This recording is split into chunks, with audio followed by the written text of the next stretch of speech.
Hey everybody, this is Prepping Plumber, and I want to come to y'all today and tell you about the face of America that I see. Now, everybody knows we do the whole softball deal. My daughter's into softball and stuff. And we went today for their opening season. Had rosters of all the teams. I mean, from little bitty kids to big kids, because this little league, or rec ball, or whatever you want to call it, this league goes from like 3-4 years old to 15 to 18 years old. So, but what I wanted to tell y'all, this is how you know you're in a good place. From what I witnessed today, this is how you know you are in the right area of America.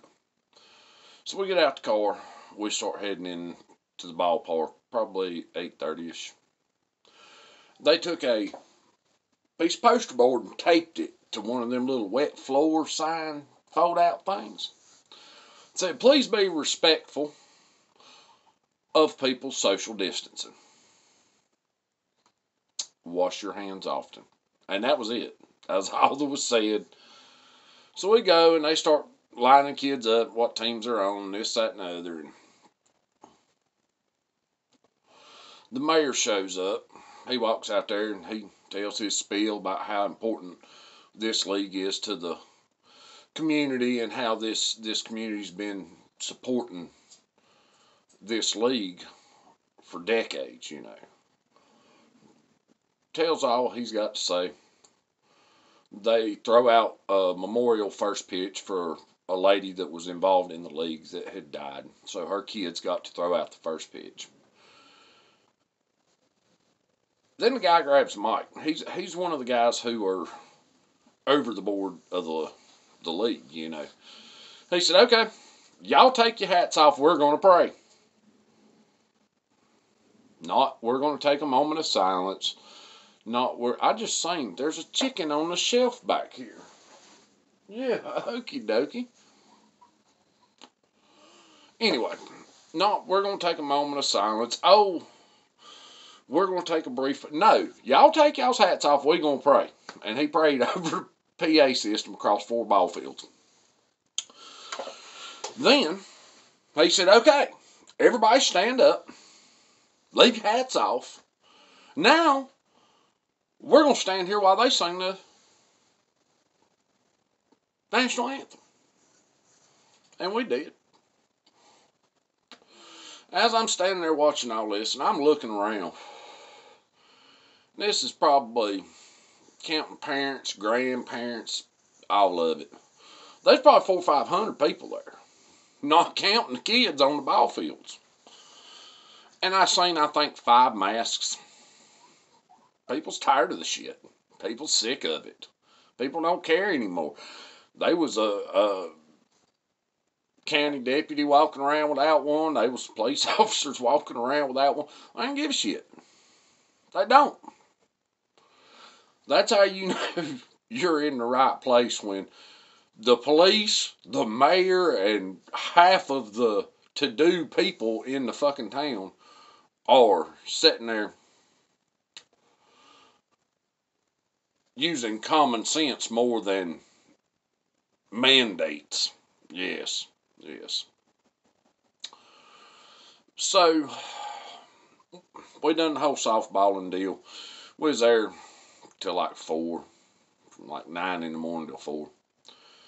And then we had to go pick up little man from the grandparents' house. So we just said, well, screw it. We'll just meet y'all over there. We'll do supper at y'all's house.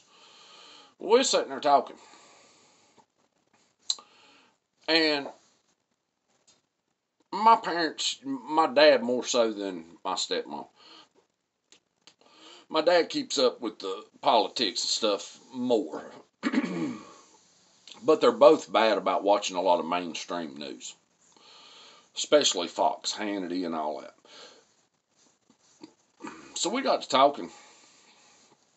and it comes up about said geriatric patient, and uh, when something happens that you're invoking 25th Amendment and this, that, and the other.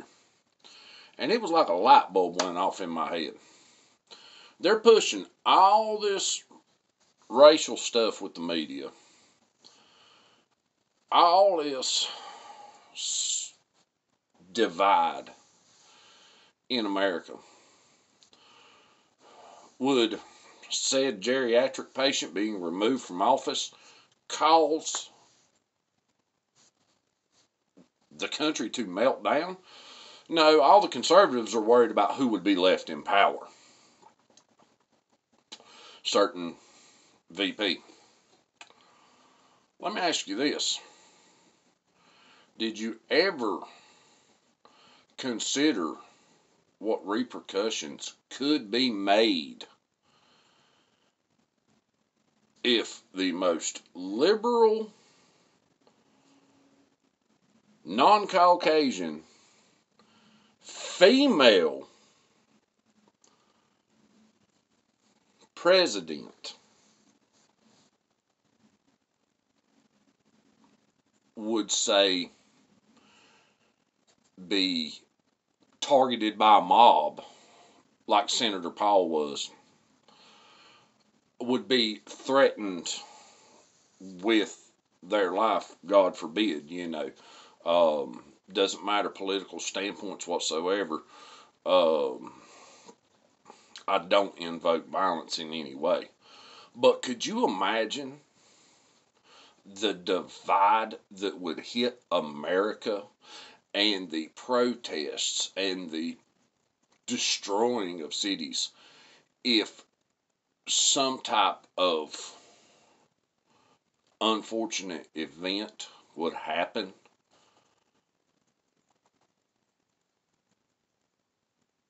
to a liberal, non-Caucasian female president? If they invoke the 25th Amendment and so on and so forth, could you imagine what would come of it? Could you imagine the chaos? Could you imagine the divide? Could you imagine how far down the rabbit hole that one could go?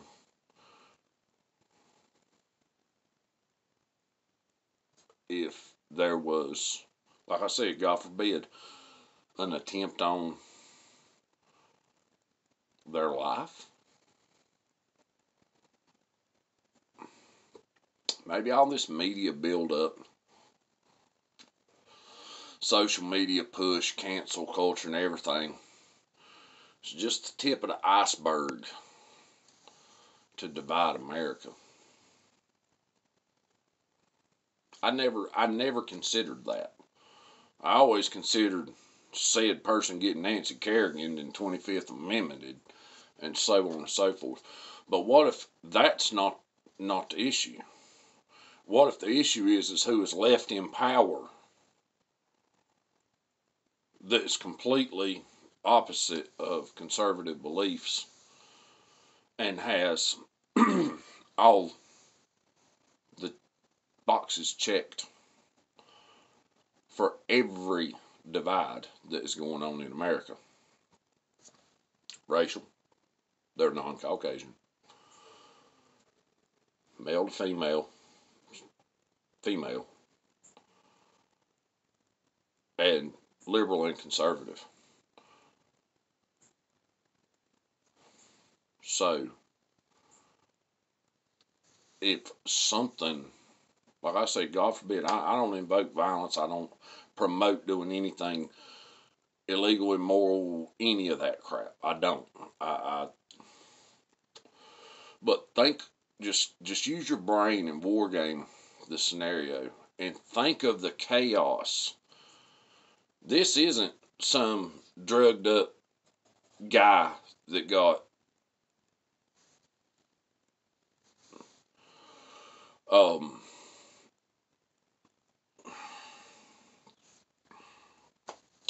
into it with the cops. This isn't some uh, no knock warrant issue. What if this was the front person of America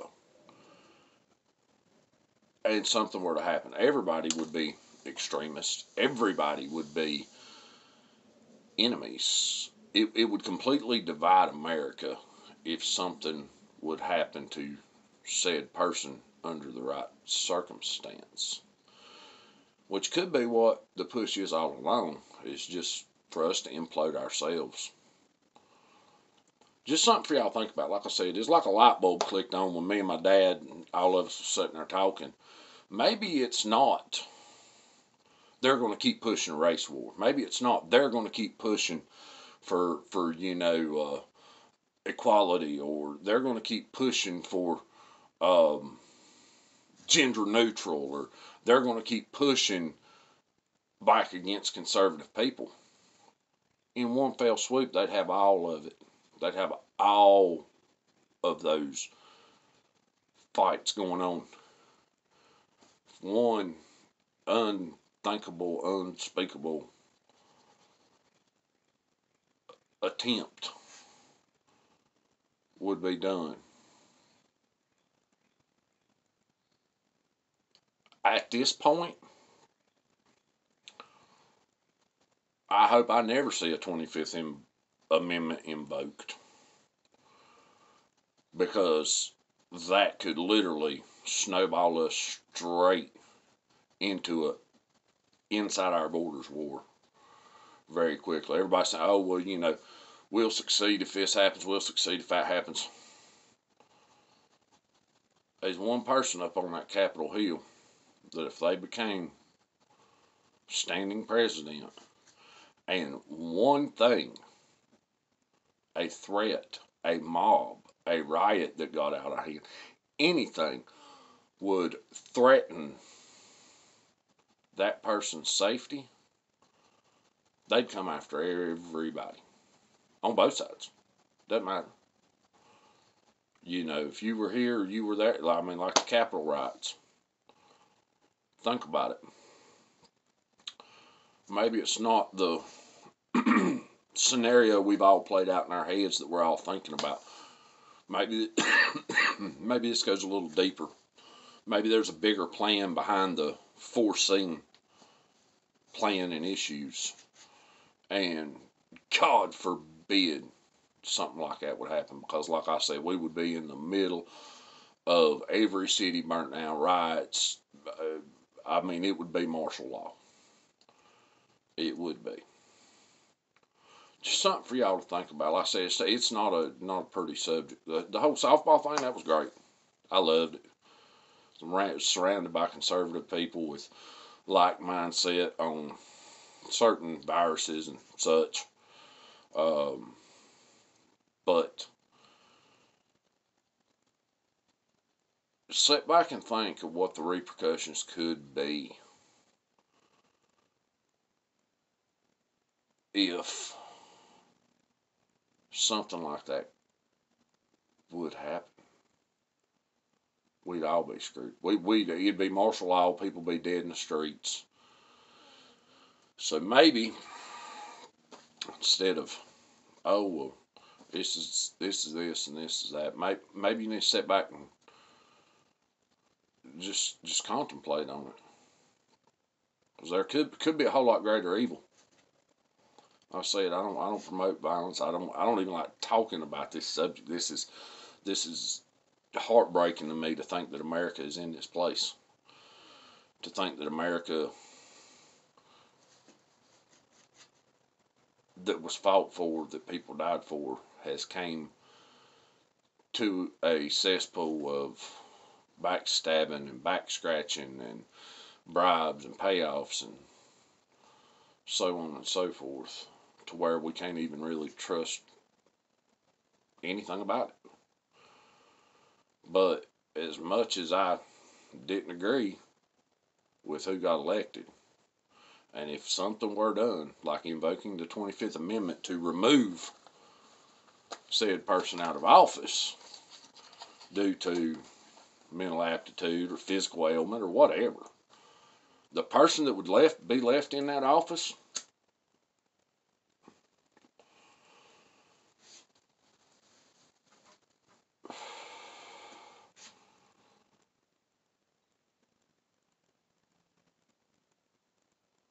could very easily become a huge issue in America. Like I said, I don't promote violence. I don't. But just sit back and think about it. If there was ever a security risk on her, they'd come after everybody full board. Everybody. 2A, liberal, conservative, any radical, any person they would deem as unstable or whatever, that would be the leverage, and that would be the total destroy of America. Because how would you come back from that? Something for y'all to think about.